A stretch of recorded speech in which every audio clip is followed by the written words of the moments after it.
গরুর মাংস বাজারে জেলা পর্যায়ে 750 করে, আমরা নির্ধারণ করেছি 650 করে।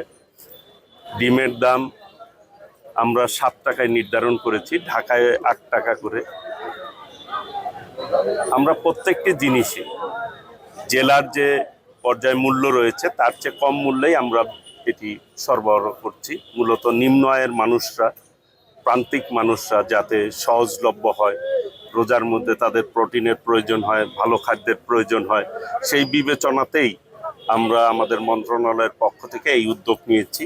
সারা বাংলাদেশেই মাসব্যাপী এই রোজার যখন চলবে পুরা মাসই আমরা এই কার্যক্রম অব্যাহত রাখব।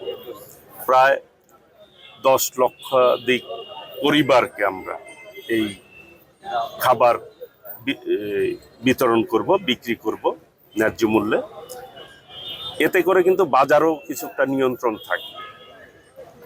কাজেই অসাধু ব্যবসায়ীরা যারা বাজারে অস্থিতিশীল করতে চায়, সেই দিক থেকেও আমাদের এই উদ্যোগটা অনেক বেশি কাজে লাগবে আশা করি। আর আমরা চাই বাংলাদেশটিকে একটি সুন্দর, সমৃদ্ধশালী, সকল শ্রেণীর মানুষ যাতে তাদের অধিকারটি পায়, খাদ্য অধিকারটি পায়, সেই জন্যই আমাদের এই উদ্যোগ।